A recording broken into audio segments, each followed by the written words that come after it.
vamos à entrevista de Maria Tereza Cruz. A Argentina vive um novo capítulo no debate da descriminalização do aborto. Discute-se no país vizinho um projeto que pretende legalizar a interrupção livre e gratuita da gestação até a 14ª semana. Todo esse cenário, claro, impacta a discussão em outros países, entre eles nós, o Brasil. Cabe lembrar que o aborto é previsto na nossa legislação, aqui no nosso país, em caso de estupro, de risco para a mãe e de má formação do feto, a anencefalia, que inclusive foi tema bastante discutido em anos anteriores, até na instância máxima, no STF. Se o Senado argentino aprovar a lei, o país vai se somar a Uruguai e Cuba, por exemplo, onde o aborto legal já é uma realidade. Sobre isso, vamos conversar a partir de agora com Bruna Davi, historiadora e cientista da religião, cofundadora do coletivo Feministas. Também é escritora, tradutora e produtora de conteúdo editorial. Muito bom dia, Bruna. Como vai? Olá, bom dia, tudo bem? Como você vai? Um prazer estar aqui hoje. Com certeza, como estávamos falando, já te agradeço de antemão, porque é um tema sempre espinhoso, mas fundamental a gente debater o direito ao aborto livre e os direitos reprodutivos de nós, mulheres. Para começar, eu queria saber como você avalia esse cenário na Argentina e de que forma isso pode impactar a discussão do aborto no Brasil. Bom, primeiro, é muito importante a gente falar que eu acho que chegar nesse momento na Argentina é uma construção histórica, dos movimentos sociais argentinos. Não é mágica. De repente, o presidente, o presidente eleito, acordou e falou assim: acho que vou legalizar o aborto na Argentina hoje.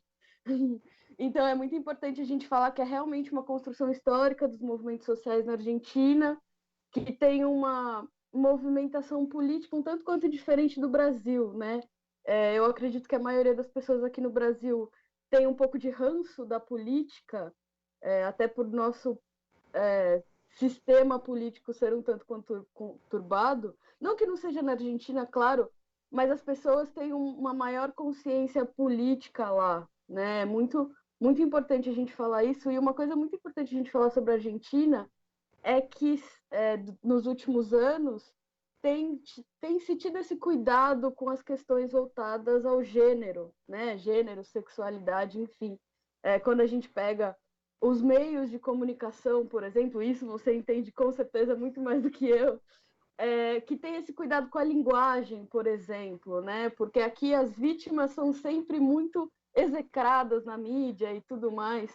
E lá não, Tem toda essa movimentação diferente de conscientização das pessoas, de maior abertura para esses temas, Claro, tem todo o lado conservador da sociedade, infelizmente no mundo inteiro tem esse lado conservador, que se choca também, é um dos motivos de não ter sido passado, em 2018, essa lei, essa legalização. Então é importante a gente falar isso, que a mentalidade argentina é diferente da mentalidade brasileira no sentido de não responsabilizar vítimas e responsabilizar os culpados, os verdadeiros culpados, enfim, das violências, e tem essa conscientização sobre liberdade das mulheres ou das pessoas, enfim. Então é essa pequena, grande diferença de mentalidade aí. Com certeza, inclusive, nossa, você me falou, Bruna, agora, fiquei pensando, eu estou fazendo uma pós-graduação em um instituto argentino e a gente tem iniciativas tipo a revista Anfíbia Cosecha Roja, que já falam de diversidade e dessa cobertura, de como a mídia tem que cobrir esses temas, Gênero, diversidade, LGBT, enfim, tudo, para que faça uma cobertura responsável, humanizada e, sobretudo, que respeite isso, É até curioso, por exemplo, a forma com que a Argentina percebe a ditadura militar e aqui no Brasil, que as pessoas querem questionar, o revisionismo, e lá não tem isso, as pessoas reconhecem, admitem, e isso ficou muito evidente nesse processo da Onda Verde, que, como você disse, começou há muito tempo, não é de agora, Eu até tô com o panuelo aqui, ó, vou mostrar para vocês, gente, porque a gente fez uma extensa cobertura, disso, e como a sociedade se engaja nesse debate. E aí, a minha segunda pergunta para você é: por que é que você acha que no Brasil, a gente já vai falar das questões morais e religiosas, mas eu quero primordialmente, por que você acha que não existe esse engajamento? Se existem tantos movimentos bastante profícuos, feministas e que debatem o aborto aqui no Brasil, por que você acha que ainda falta esse engajamento? Por uma onda verde aqui. Eu até complementando isso que você está falando, ano passado eu estive em Buenos Aires e é muito legal, assim, muito diferente ver como realmente as pessoas são engajadas politicamente. Todo dia tinha uma manifestação. Eu fiquei, assim, 3 dias lá, mas lá eu tenho até um amigo que mora lá e ele fala que passa na televisão o cronograma das manifestações daquele dia, para as pessoas evitarem um lugar ou outro lugar. E uma coisa curiosa sobre a ditadura, ou enfim, sobre essa consciência, é que eles têm um monumento à ditadura, e eu estava passando de ano, e aí a guia falou assim, gente, aqui é o monumento à ditadura, ele existe para que a gente nunca esqueça dos horrores da ditadura. Então, é exatamente isso, é o tipo de coisa que leva a onda verde, né? Que a gente espera que contamine o continente sul-americano todo, que chegue até aqui e que esses panuelos verdes estejam espalhados e tudo mais. Mas eu acho que aí, falando um pouco da mentalidade brasileira, a gente não tem essa consciência política. E isso é histórico, porque nós temos uma sociedade escravocrata ainda, eu acho que podemos dizer, né? Porque eu estava até pesquisando sobre a história da Argentina recentemente e eles dizimaram os negros lá. Assim, hoje em dia, 4% da população é considerada como negra, mas eles têm essa consciência. Eles têm consciência que eles fizeram isso. É como no Uruguai. Tem essa consciência de que fizeram besteira. E tem para não falar outra coisa. Sendo bem gentil e polida, né? Elegante. Exatamente. Afinal, estamos em público, praticamente. Exato, exato. Então, é isso que muda. Aqui no Brasil, a gente tem essa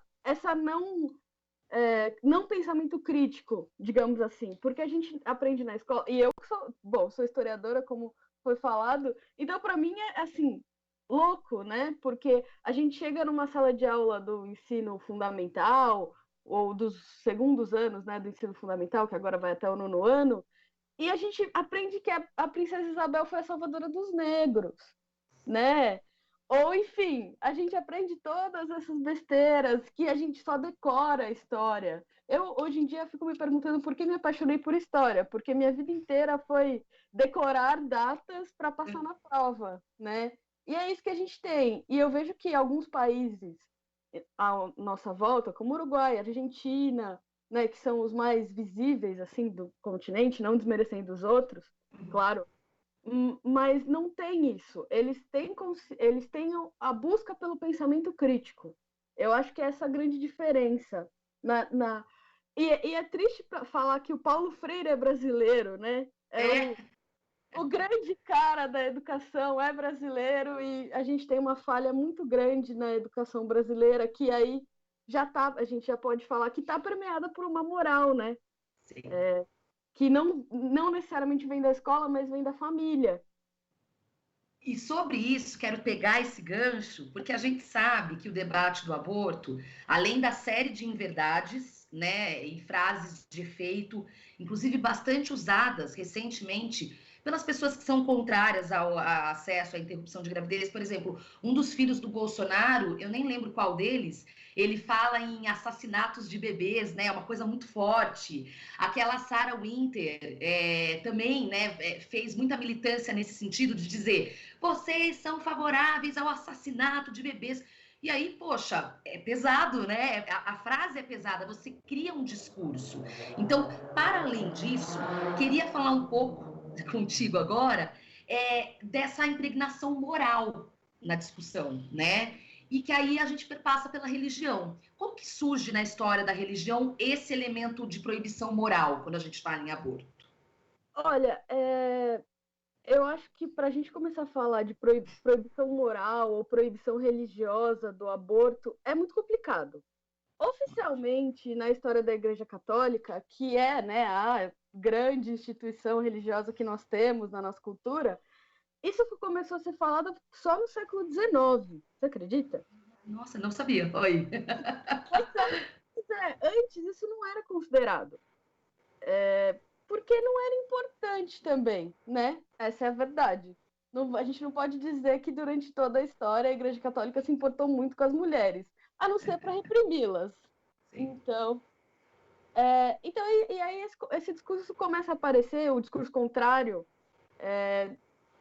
nos fins do século XIX. Que aí tem uma. Eu confesso que eu não lembro muito bem, mas tem uma bula papal que fala sobre isso. Que versa, tem alguns textos que começam a aparecer contrário, porque é exatamente a coisa da vida, né, da proteção da vida, porque, enfim, na moral religiosa, o grande papel da mulher é ser mãe, né? Sim. Porque o grande modelo a ser seguido de feminilidade ou de ser feminino é Maria, mãe de Jesus, não Maria Madalena, que fique claro. É importante. É bem importante, porque a Maria Madalena é o outro oposto, né? Então, é o que não deve ser seguido. E aí começa essa moral religiosa. Aí vem muito em contraponto não o surgimento do feminismo, porque eu acho que o feminismo é um movimento político, que tem esse nome e tal, mas movimentos de empoderamento feminino vêm durante toda a história, claro. Né? O que no último século e meio a gente tem é o feminismo como movimento político. Né? E aí, como tem esse crescimento desse movimento político, dessa visibilidade do discurso das mulheres, e no primeiro momento mulheres cisgêneras, brancas, né? Se a gente considera a primeira onda do feminismo como lá na Inglaterra, pelos movimentos pelos direitos políticos, enfim. Porque aí tem uma coisa muito séria. No primeiro momento, o feminismo vem como essa coisa política mesmo, do tipo, mulheres querem votar, mulheres querem se separar. Né? A autonomia corporal começa a vir um pouquinho depois. Né? Já em meados do século XX aí. Isso, aí chega a pílula, né? Aí começa. Exato. E aí é um momento também, e eu vou focar mais falar da Igreja Católica, porque é a que mais impacta, o cristianismo, né, de uma maneira geral. E aí a gente chega na década de 50, 60, a Igreja vê que está perdendo muito fiel. Tanto que tem o Vaticano II, né, o concílio, e é muito curioso falar isso, uma das coisas implantadas é que as missas nos locais comecem a ser faladas nos idiomas locais. Por exemplo, no Brasil, a missa até 1960 era em latim. Olha que loucura, gente. É ontem, né? Exatamente. Minha avó era viva, minha avó já era carola quando a missa era em latim. Então, e é isso. Aí a igreja começa a tentar se aproximar das pessoas. Só que ao mesmo tempo que ela tenta se aproximar, claro que ela vai tentar controlar. Sim. Né? E aí, falando especialmente do Brasil, a gente já passa por um período ditatorial, a gente está no meio da ditadura militar, e aí a igreja e o Estado... Porque, em teoria, a gente tem um Estado laico desde a primeira Constituição, mas... Pois é, as aspas caem muito bem.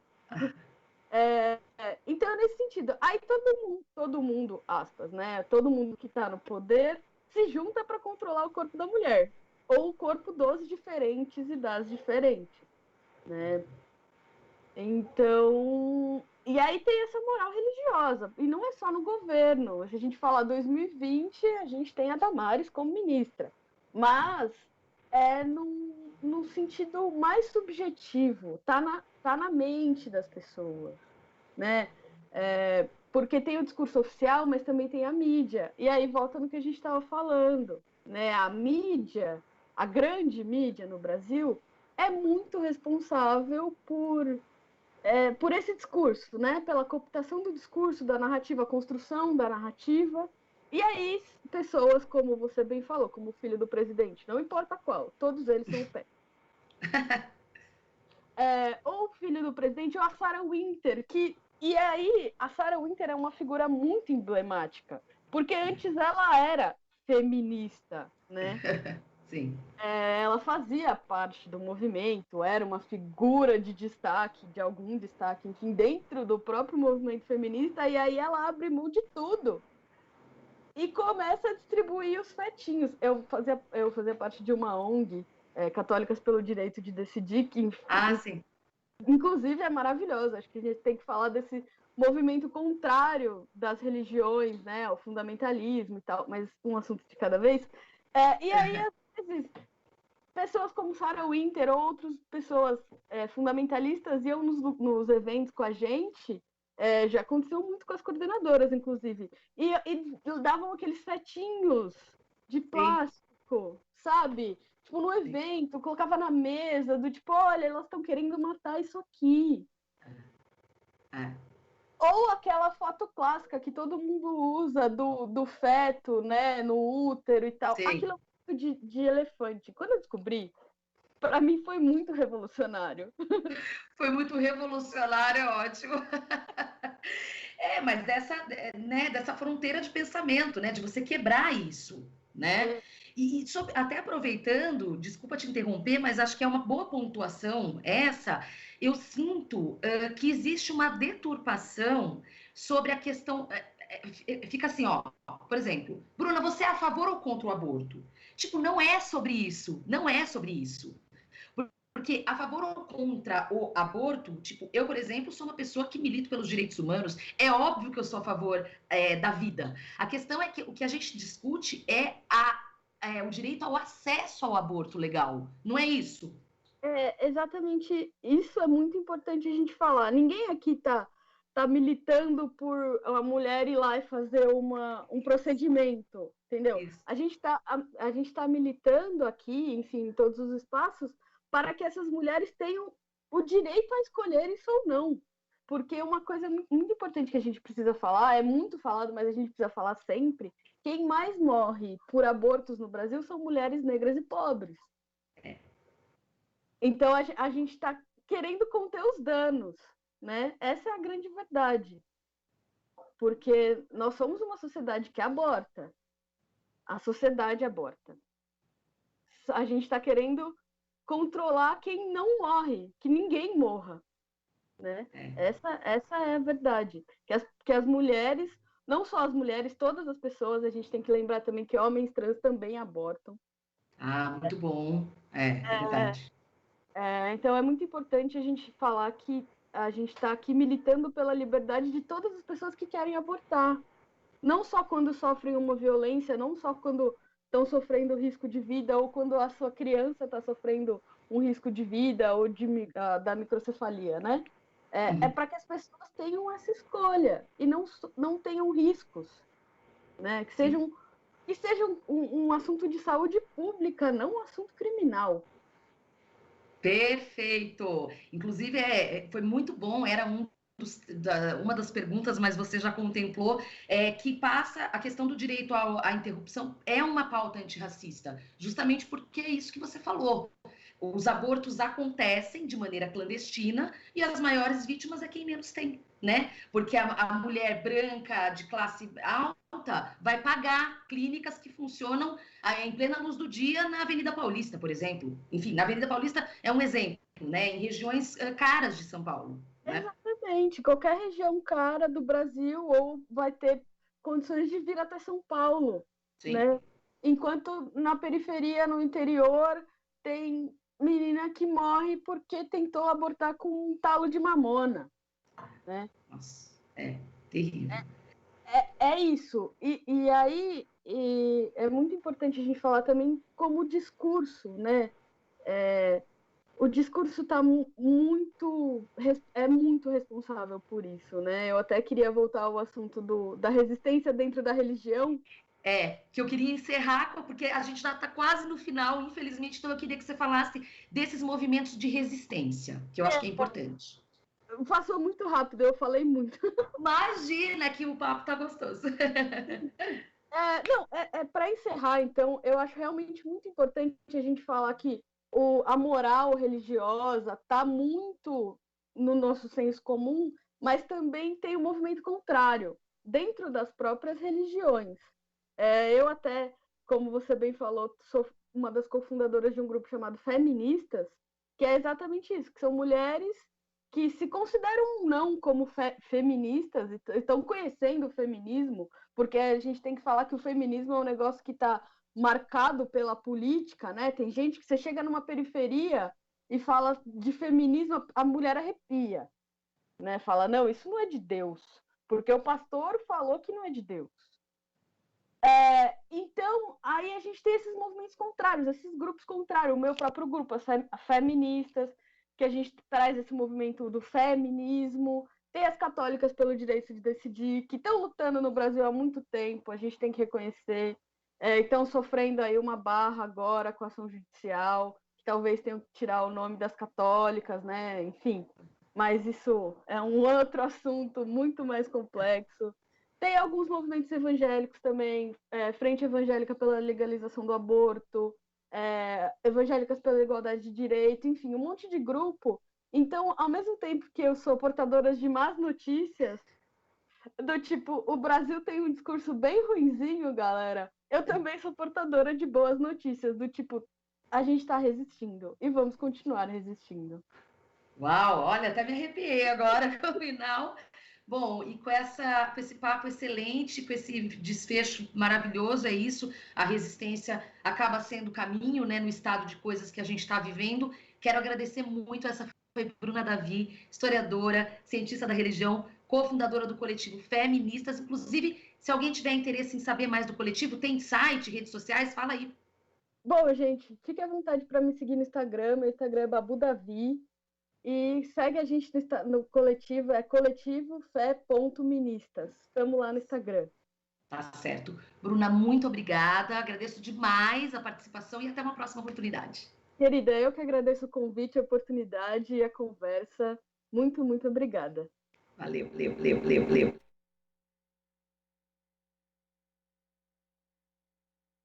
As notícias que os outros não dão. Agora são